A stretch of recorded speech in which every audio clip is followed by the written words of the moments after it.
been joined by our third place finisher, Denny Hamlin, driver of the number 11 FedEx Ground Toyota. And Denny, considering where you guys started off yesterday, I know that finishing third is a strong improvement, but coming to Richmond is always a place that you want to visit victory lane, so I'm sure you're slightly disappointed as well. Tell us a little bit about your night and ultimately coming home here third. Yeah, I mean, probably would have taken it after yesterday, but we got close there. We just got better as the race went on. We were 13th, 15th, something like that in the first half of the race. Just weren't very strong, and we just made some really good adjustments that got us rolling towards the front, especially on long runs. So we got to the top 5. Then we had some pit stops there. We gained a few spots there, and but restarting on that outside line, it was a huge deficit, and I just couldn't get the grip that I needed to try to run with the 18 side by side into turn 1. That's really all I wanted, is just be within 1 car length getting in turn 1, and I just couldn't get it. Okay, we're going to go ahead and take questions for Denny. If you have one, please raise your hand, state your name and affiliation, and we'll start in the back. Mark Davis, NBC 12 in Richmond. Denny, kind of piggybacking off that, yesterday in here you said your issues you called them pretty major and said you hadn't had them in years. I mean, is that kind of an A+ for your crew to get that car from that to in a position to win?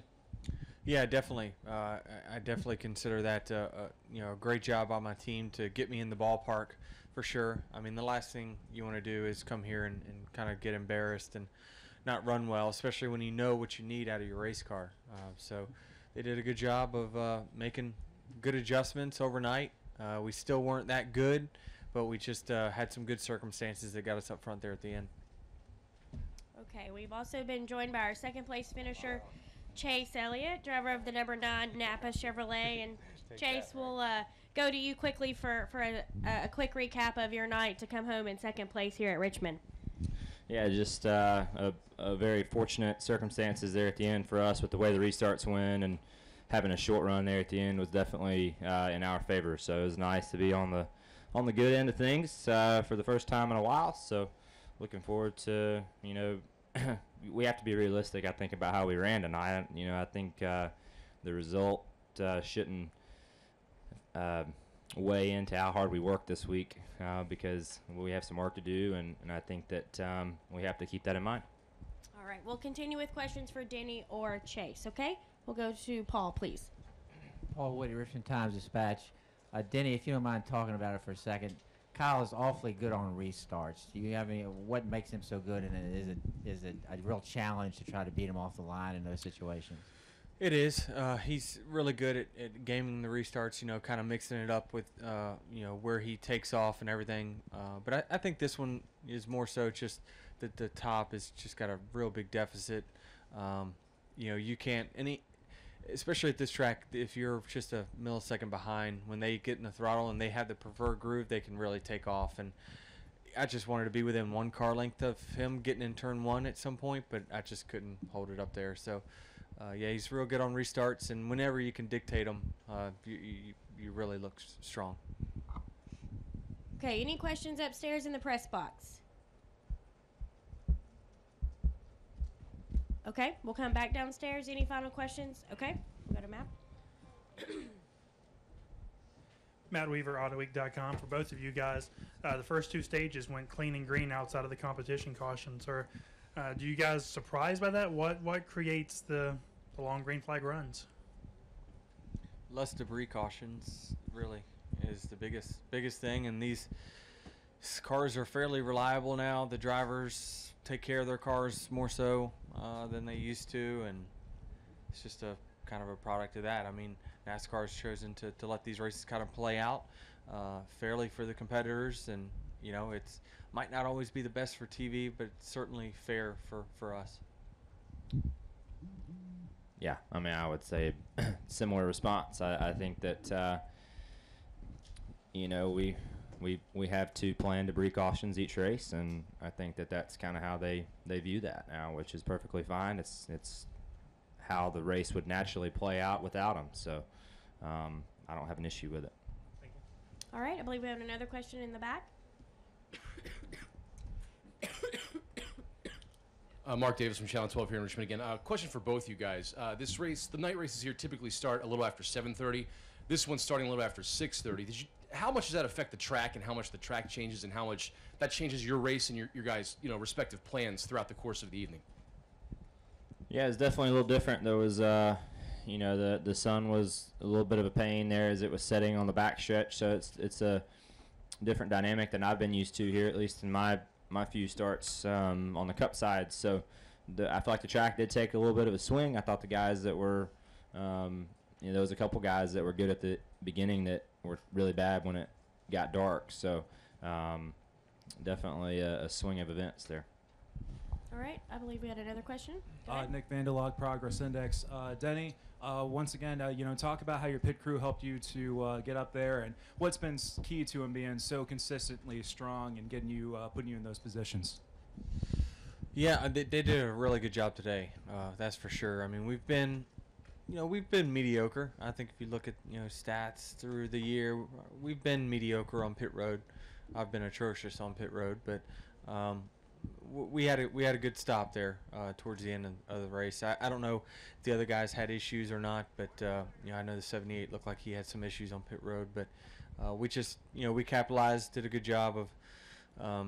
I could feel it was a clean couple stops there, and that really helped us with our track position. All right, any final questions? Okay, we'll take a question from Bob. Bob Pockris, ESPN. Denny, when Kyle's winning back to back, I mean, can you tell, like, is he in any sort of zone, or is he in any sort of, are you just like, wow, he's just kicking ass? Yeah. Yeah. Yeah, he is, and, it's, I think he's winning them different ways. I mean, I thought tonight, I don't know how much he was up front. He was just right in front of me for most of the day, maybe 2-3 spots ahead. When we were struggling, he was struggling, and obviously our cars, all the Toyotas, got a little bit better when it turned night there. And then I thought, really, honestly, his pit crew did a great job getting him out first there. And it's once you can start dictating these restarts on green-white checkers and 10 laps to go, it's really hard to beat you. So they're winning them in dominating fashion, and they're winning them by being up front and putting themselves in position. And tonight they probably won on pit road. So it's several different ways. All right, any final questions? Okay, we'll take one more question for Matt. One more for Denny. Have you seen any big change in Kyle over the past couple of years? Because he wins the race, he goes into the stands, and the fans are accepting him. A part of that's Dale Jr., of course, giving him like the baby face rub, I'm calling it. But is he becoming a softer Kyle Busch?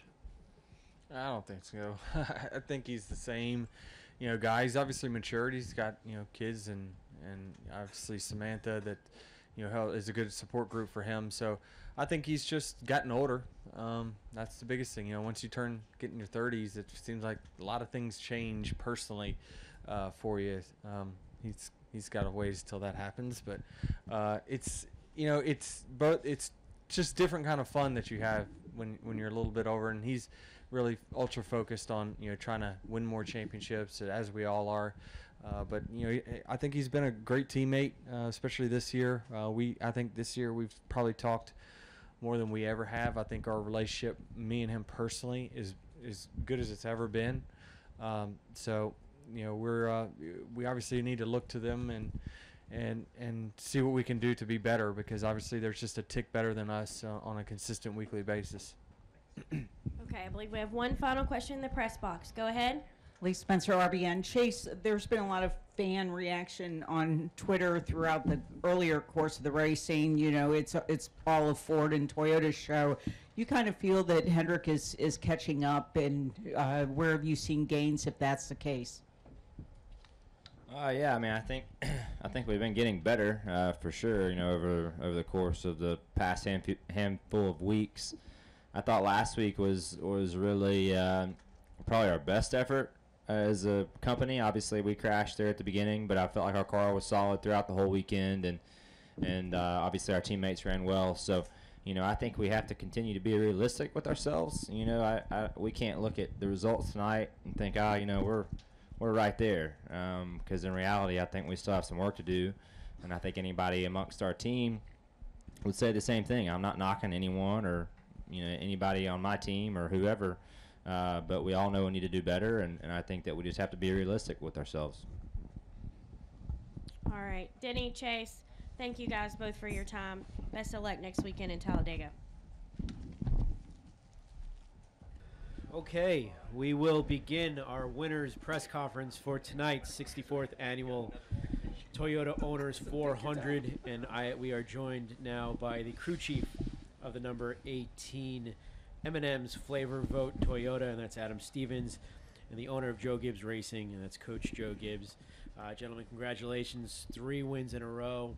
Second time the 18 team driven by Kyle Busch has done that. Pretty much incredible role. I don't know who wants to kick it off, Coach. If you want to lead us off in the charge and talk about this this dominant streak you guys are on. I just really want to thank everybody on the race team. Adam leading the show there. He and Kyle have a great chemistry, and I think it's showing. Kyle's, I don't know. We've had a run like this of last 7-8 races, and just really it was a total team effort tonight.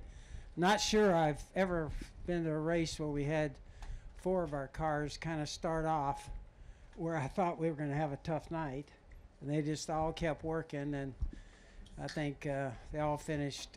Eric finished 13th and Daniel 10th, and then we had Denny 3rd, and then of course to get Kyle a win. It was really a great night and shows that our guys just hard work, pit crews. It took everybody. I want to thank everybody back at the race shop, JD, and everybody back home. And we love coming to Richmond. I mean, it's just a great place for me personally because it's so close to Redskin Park. And then it's just great. We have a great fan base here. Everybody out there at the end cheering, and just a special night for us. And Adam, I thought Denny had some interesting comments on describing this 3-in-a-row streak. You've done it in dominant fashion, methodical fashion, and today on pit road. Maybe talk about sort of the versatility of your team during this stretch. Yeah, that's a good point. I never really thought of it that way. But, to win races at this level, you can't really have any weak links. And sometimes you have to have a little bit of good fortune. But the key to that is preparing good cars and making good decisions. And that all starts back at the shop, and the hard work and dedication of all the men and women at Joe Gibbs Racing that, put their heart and soul into these cars and give us something that we can be competitive with. Then it's up to us at the track to make good decisions and have good practices and make good changes and not make any mistakes. And part of that, huge part, especially tonight, was pit stops. We had a lot of green flag runs early and had to pass them on the track. And late we started getting some cautions, and we were able to ratchet our way forward by virtue of some really strong pit stops, and the cleaner the air got for us, the better our car got, and we were able to make a couple adjustments there late and have what we needed to win this thing. Thank you, Adam. Questions for Adam or Coach? All right, we'll start. We got a bunch. We'll get to all of them. We'll start with Paul over here. Paul Woody, Richmond Times-Dispatch. This is for Adam.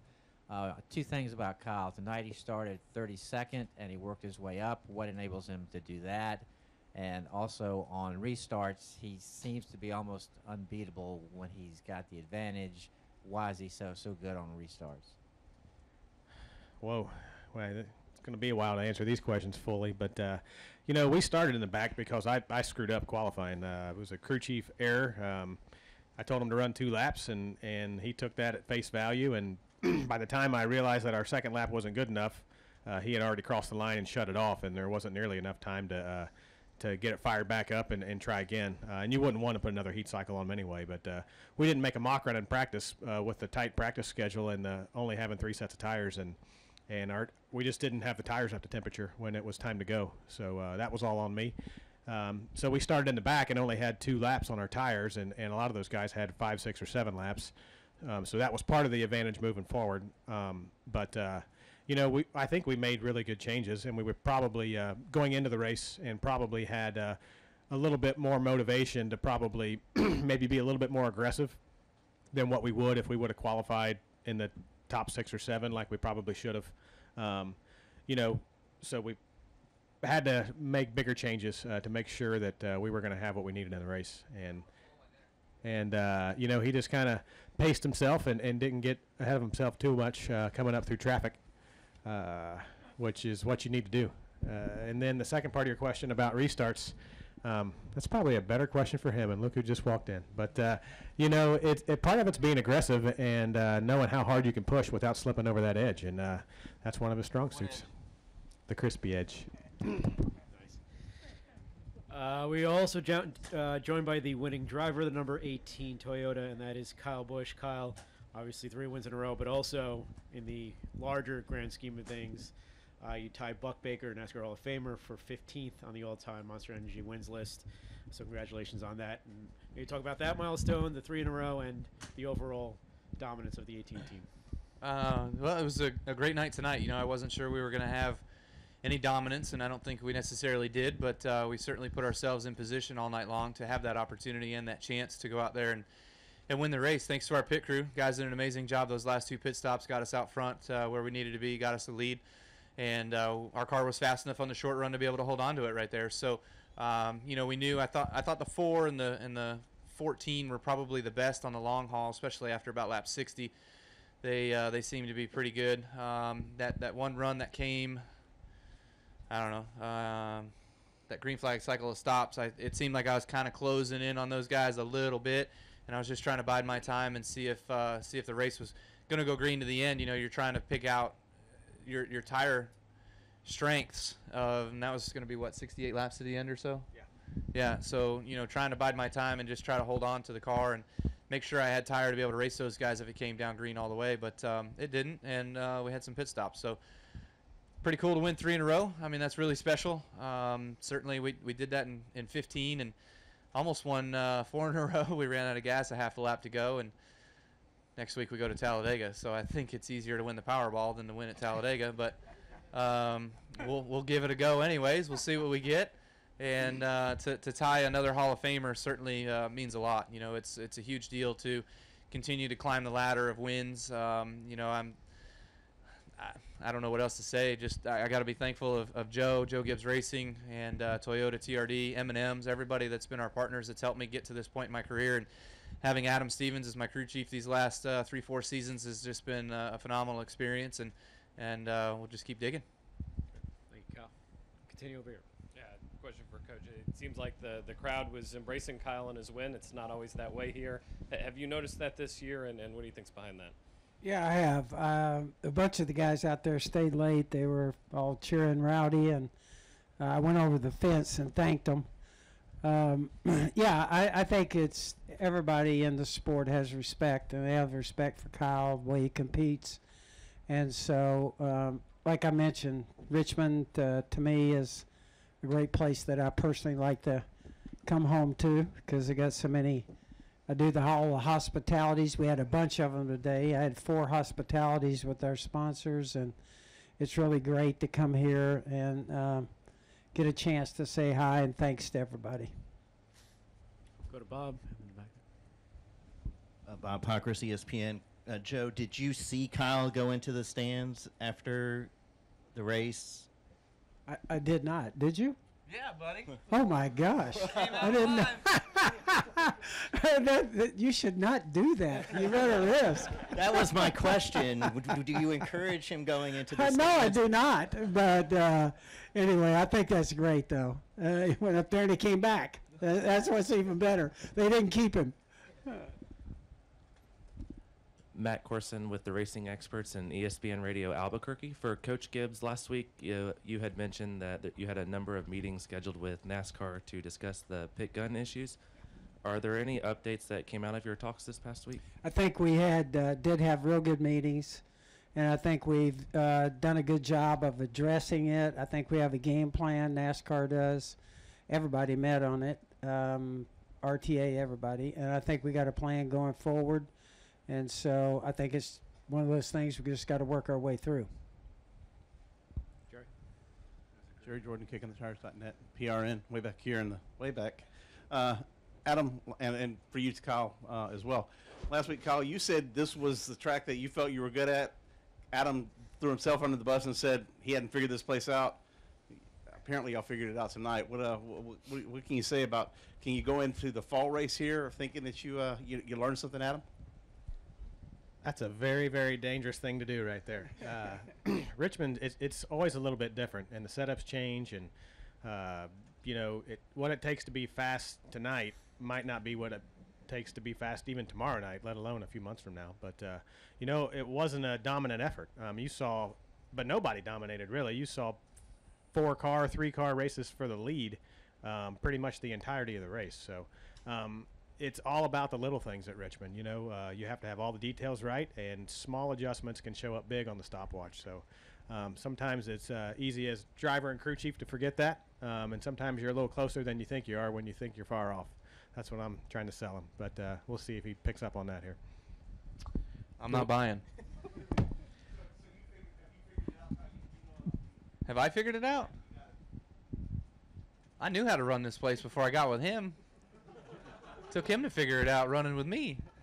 Like he said, there's just little nuances here that just kind of wear at you, and you can miss some of the little fine details that we've done for so long that have made us so fast here. So I think we picked up on some of that here this weekend. There was a lot of discussion in our hauler and stuff like that after practice on what was going on after first practice and after second practice, and in our team meeting about what our cars were doing and what we didn't feel like we had right still. And obviously I called Adam this morning as well, and we were just kind of going through some thoughts that I had again, and he obviously went to work. He had probably a busy he had a busy afternoon getting the car prepared in just a short period of time that the guys have with the garage opening and having to be in inspection so soon. So they did a really good job. Car was fast. I was mightily impressed that first run of the race and pretty stoked about how our day was going, and kept my head down and kept myself focused on all night long and trying to bring home a win. Okay, we'll go up to the press box and back down to Kelly after that. Jeff Gluck from jeffgluck.com. Kyle, I have a bad memory, but have you gone into the stands before after a win, first of all? Maybe once, but probably not. So why now? Why did you decide to go up there after this one? It was a 10-year anniversary, and you know what? And I was wondering if I'd come out alive. And I think it certainly was different tonight. I saw a lot of yellow there at the front fence line, and I saw a little bit of black, which was the championship jacket from our season back in 15. So don't worry, I was definitely eyeing it out, like who's there and who's there and who's there, and so saw a lot of 18 stuff, and so I just decided to go up there, give some guys and some kids some high fives and some what's ups, and fortunately I got back out of there. They held on to me for a second, and then my brute strength just ripped me out of their arms and brought me back to civilization on the racetrack. We'll stay in the press box if there's anything else. Any more for the box? Okay, we'll go back down to Kelly over here. KellyCrandallRacer.com. Kyle, when Denny was in here, he said that you're just ultra focused on winning more championships and things. Is it possible that maybe you get more determined over time when it comes to race wins and 3 in a row or just whatever it may be? I'm like a fine wine. I'm getting better with age, and now I'm really full of it, aren't I?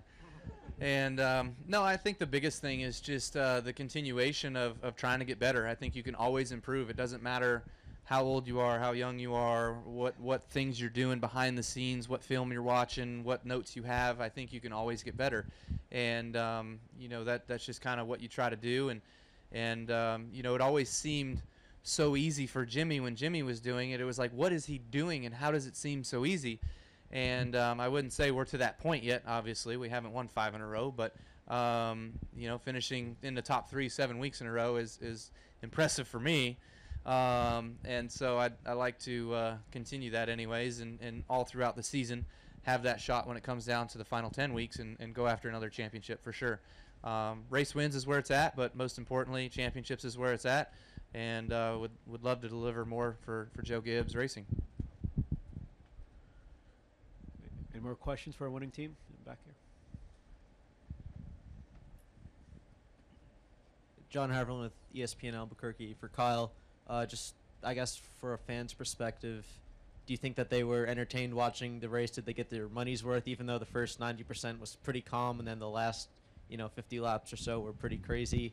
And also, just do you think the fan reaction to you winning was overall maybe more cheerful than maybe in previous races or previous years? Man, hard for me to say. I was inside my car. I thought I was plenty excited from where I was at, and I had a lot of things going on. So, you know, as Adam said, there was a race for the lead, I guess, much of the day. 3 cars up there, 4 cars up there, whatever, and then there was kind of a gap, it seemed like, behind me. But overall, I hope the race was good. I hope they saw some entertainment out of the fact that we could all race as hard as we raced, and the comers and goers were kind of happening throughout the runs, and guys were getting some better as the night kind of went. There were different players that were up there leading. It wasn't one guy that led 300 and whatever laps of the race. And then the last 50 kind of seemed a bit chaotic with the cautions and the crashes and the things like that. But overall, I think you had a little bit of everything, hopefully. And the fan reception, yeah, I mean, I think over time it's going to continue to get better. I think it's been going that way for a while now, I'd say. But, you know, maybe with some things kind of happening in the last year or 2 or 3 that it'll continue to get even better yet. And, you know, we'll see some more seas of yellow. Another one in the box. Jeff Gluck again. This is for Adam. So coming to a restart, I think there was like 6 to go. Everybody pitted. Nobody stayed out and gambled. Were you surprised that nobody even tried it? Well, yes and no. There were quite a few cars on the lead lap there, so you thought a couple cars might try it. But historically, with that many laps on tires here and that many tires in the box and that many laps left to go, it wouldn't have worked out for them. So I guess overall, probably not. Too many laps on tires. Any final questions for our winning team? We've got a couple more. Center. We got 3 more. All right. Get a mic in the center here. Adam Cheek, VCU's Commonwealth Times. Kyle, how gratifying is it to reel off 3 straight wins, especially 2 at your historically best tracks, Bristol and Richmond, and after a relatively rough start to the season? Rough start? Where you been? Okay. You know, the last 3 weeks have been really special. Short tracks are, I feel like, one of my better suited racetracks, one of my specialties. I'd like to think that anyways. I love racing anywhere, but the short tracks just kind of seem to fit in my wheelhouse. I enjoy running my super late model teams and things like that give me a chance to run some more short tracks throughout the year and gives me that maybe a little bit of an upper edge for how cars need to be at the slower speeds, the little more bull ring type racetracks. But you know, it's been a great year thus far. We had a rough start at Daytona, and then from there on out, we've been really strong. So we just got to keep it rolling. We go to another plate race next week in Talladega, and that one's never really always in the driver's hands. You know, it's kind of always in fate's hands, and so we'll just take what we can get.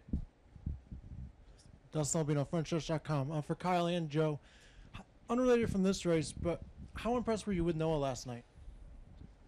I think we were all really impressed. Kyle does a great job of finding young guys. Okay, got to brag on him.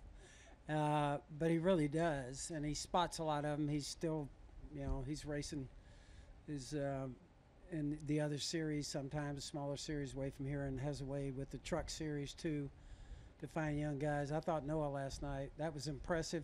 It was a big night last night for Toyota. We're thrilled to have tonight, you know, go the way that it did for Toyota. It's a big deal. They're a great partner. And for them to be here, Bob Carter, Ed, Dave, everybody was here for the team. And so it's a big deal for us. But I think the Noah and Christopher obviously is really impressing us too. So we're thrilled with the young guys that we've had in the car. Ryan the week before. So that program's a huge program for us, and we put a lot into it. Kyle's got his truck deal. And so we got a natural thing there. If young guys show something, then we got a place to put them in Xfinity to give a shot too. Yeah, I mean, I thought Noah did a phenomenal job. I was really impressed with his run in second, and then they're beating on Christopher's back bumper there, trying to get a win for himself, you know. So did a great job, and you know, I wasn't sure that he would run that well. We kind of mentioned a few weeks ago about, you know, he's kind of stuck 5th to 8th or whatever it might be in the truck. So obviously our stuff's not that good. We got to get it better. Any more questions for Adam Stevens? I'm going to let him break. If not, Adam, thank you so much for your time and congratulations. Thank you. And then we have another question over here. Zach Tanzuetti, kickingthetires.net. Samantha doesn't seem to like all these late race restarts. Does she seem like one of the more relieved people every time in victory lane, at least when it comes down to finishes like that? She's a really good mix of not quite a Kim Burton and not quite another wife that just goes back to the bus and doesn't pay any attention. So I love her to death for supporting what I do and being out there on the box and being a part of our team and what we do. She's a huge part of that for me anyways. I enjoy that she likes it as much as we all do, and that she's out there supporting us. So you know, she lets me know what sometimes goes on the pit box and sometimes what goes on behind the scenes and with the guys and their attitudes and things like that. So it's kind of cool to have her with that. But she gets a little excited and gets a bit ramped up. You know, I think we saw her and her displeasure a few years ago when Carl knocked me out of the way for the win, and she feels the wrath just like we all do with the disappointment and not being able to score victories. Any final questions for Kyle or Joe? Once, twice? Great. Congratulations, Thank you. guys. Thank you so much.